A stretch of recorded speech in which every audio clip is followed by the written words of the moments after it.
Ah, country living. Fresh air, wide open spaces, and peace and quiet.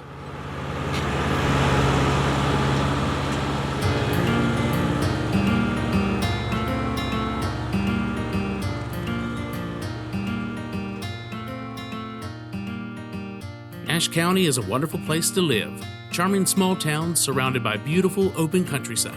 It's no wonder why people want to call Nash County home. But as Nash County continues to grow in different ways, agriculture is still a vital part of our community. From sprawling fields of crops to small family farms, the agricultural industry plays a significant role in the local economy and culture. We want to welcome new residents, but we also want them to know what to expect when moving to rural parts of Nash County. In Nash County, we farm as an industry.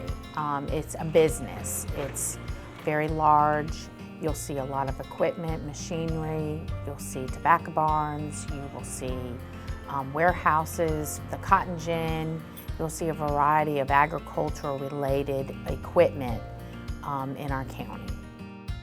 I'm Jason Walters with Jason Walters Real Estate. We've been servicing the 5-county area, including Nash County, for the past almost 17 years now. From a real estate standpoint, people are coming here because they desire the area. Oh, it's been a big change, especially with the market explosion, and that explosion has prompted people to move from Wake County to Nash County because of affordability and finding a home. You know, getting a home that they want with the land they want within the price they're looking for. We are going to see that growth, and growth is good. I mean, we do need tax base, we need people coming in. On the flip side, it's a balancing act because we still have a lot of farming activities here. We've got to learn what we can do to live together, maintain our farming activities, as well as grow in a smart and economical way.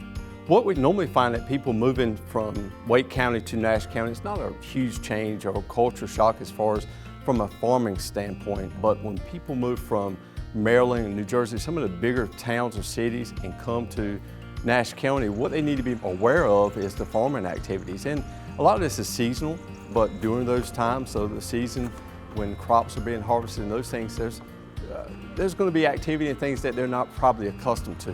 You know, tractors in fields or grain bins going. So I'd say be aware of that when you're choosing your place to live. We want people to understand when they move to our county what to expect, what they might hear, what they might see, and what they might smell. And so when you come into the county, take the opportunity to learn about what agriculture is and how it affects your daily life. Traffic alone can be enough to make someone want to leave urban areas. Nash County roads are far less congested, but depending on the season, you may discover unexpected traffic patterns here as well. Certain weeks in spring, summer, and fall, the farmer is moving their product from the field to the storage area and on the roads that you and I travel every day. One of the scariest and dangerous parts of their job is moving equipment from one location to the other. They have these very expensive tractors in which they are moving, and sometimes people are not aware of the distance that they need to make the turns or to be in the middle of the road to pass through the bridges and different locations. So having the extra room and the patience of the people that are following them, it would be very helpful. This can happen throughout the year, but there are definitely peak seasons that you will encounter more farmers traveling with their equipment on the road. One of the most surprising things about moving next to a farm can be odors from animals or field fertilizers. These smells aren't always in the air and depend on the season or what crop is being grown near you. Sometimes when you walk outside, you might encounter some smells that might come from a farmer that has applied some lime as fertilizer or manure as fertilizer. And so these smells kind of linger in the area for a few days. There are certain smells associated with livestock, and many times farmers have large herds of animals that they are caring for, and it's just a part of what they do in agriculture and part of the nature of farming. Don't be surprised to see farmers spraying chemicals on fields and crops. It's all part of producing a viable crop. Part of agriculture is the application of pesticide, and sometimes people see that as a harmful part of the environment. However, farmers use it as part of their management of their crop to protect from weed and insect and helps the survival of the plant. Farmers go through an extensive level of training to learn how to apply the pesticide that is safe for themselves and their neighbors and those that are around them. Farmers also know the proper way to store and dispose of the pesticide in order to be environmental friendly, protect themselves as well as the community. We have pesticide disposal days once a year for the farmers so that they can properly dispose of those pesticides. From tractors to grain bins, farm equipment can be quite noisy during the operating season. Some of the loudest noises on the farm help prevent wildlife from damaging crops.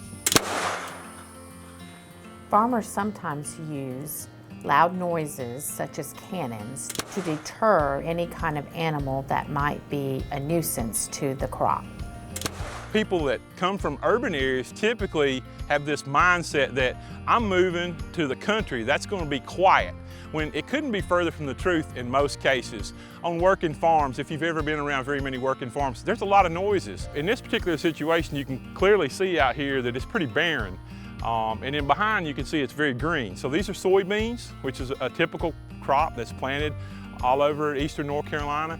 And in this case, all this damage has been caused by Canadian geese. And of course, the farmer has lost all of this crop that's right here. And they're going to have to come back in here and replant this. With birds, typically what you're going to use are loud noises. So propane cannons is one thing that we commonly see employed. Another thing would be pyrotechnics in the terms of like fireworks or what's called bird bangers that can be commercially purchased. But the purpose of all that is to make a very loud noise to scare these birds. That's what works the best to drive these birds away. A propane cannon is extremely rare. We have very few farmers that are using it, but it's a piece of equipment that's very loud and it's repetitive in sound in order to deter the pests from coming upon the field and destroying their crop. Sometimes the sound can be a couple miles, it might be a short distance, it just depends on what the barrier is, if there are trees around the area, but it's meant to help to protect the crop. You will find these are being used during a short period of time, depending on what the farmer is growing and needs to make sure that the plant is protected. They are using preventative tactics to protect their crop and their livelihood. Although we have agricultural activities all over Nash County, some farmers have enrolled their land in our Voluntary Ag District program. In our county, you will see voluntary ag districts where people have decided to protect their farmland and enter them into the voluntary ag district. Some of those areas are very large and some are very small, and our voluntary ag district map will show how it's scattered throughout the county and from the northern end of the county to the southern end and right outside of townships. Landowners who are enrolled in the Voluntary Ag District program are able to purchase signage, such as what I have in my hand here, that they can install on their land to identify their property as part of the Voluntary Ag District program. This signage is a helpful reminder to residents and visitors to the county that agriculture activity is happening in the area where these signs are seen. So that may include slow-moving farm equipment, it may include harvesting, planting, spraying, applications of fertilizer, lime, compost, and other activities associated with farming. Every farm included in the Voluntary Ag District program is mapped and surrounded by a 1-mile buffer zone. Real estate transactions that occur in these areas include a notice to the buyer that they are purchasing land in the vicinity of a voluntary ag district. A lot of my clients are knowledgeable and know what to expect when they're moving into a voluntary ag district. Most folks see what's going on in the area. They see the tractors, they see the farm equipment out, and they realize that that is a farming operation there. So no surprises for a majority of the clients. I think the county's done a really good job of putting maps out and having information there that's readily available for anyone, the public, that if they have any concerns or questions about, they can kind of do some digging and research. So we understand that we have people that come into our areas or move into our areas that don't understand exactly the full cycle of agriculture and the growing of the crops and how it ends up on our table. It's an opportunity for extension as we are educators and advocate for the farmer. The things that they might see as a nuisance, once they become educated and understanding what is being grown or what is happening in their community, they have more of an awareness and tolerance of what is happening around them. Cooperative Extension offers tours in which people can come and visit different farms and learn about what is actually happening on the farm and build those relationships with the farmer. It's a great experience for people to become educated on what it takes to bring the actual food from the farm to the table. There's an opportunity for our farmers to become engaged in this education, building those relationships with the people that have moved next door and helping them know that their season is starting up, when they're going to start seeing the tractors on the road, the farming begin. So it's an opportunity for the farmer to have those conversations in their community and help bridge some of that concern and help them become more educated and become aware of what's happening in their community. I'd just say from a buying standpoint, if you're going to be buying in one of those areas that has heavily farm presence, be mindful of that. If you have any particular questions, if you're not from the area and not familiar with the farming activities and what goes on with farming, ask your agent, ask a neighbor. It's always good to go knock on the door. It may be a mile down the road, but knock on the door and say, hey, look, I'm thinking about buying this house down the road. How do you like the area? What can you tell me about the operation that they're running across the street? Ask those types of questions. Do your research before you sign on the dotted line. Nash County is a great place to be, and there's going to be more people that want to move and be a part of our community. North Carolina Cooperative Extension Nash County Center is a partner of Nash County Government, North Carolina State University, and North Carolina A&T University. You can reach us at 252-459-9810 or visit us at the Nash County Agriculture Center.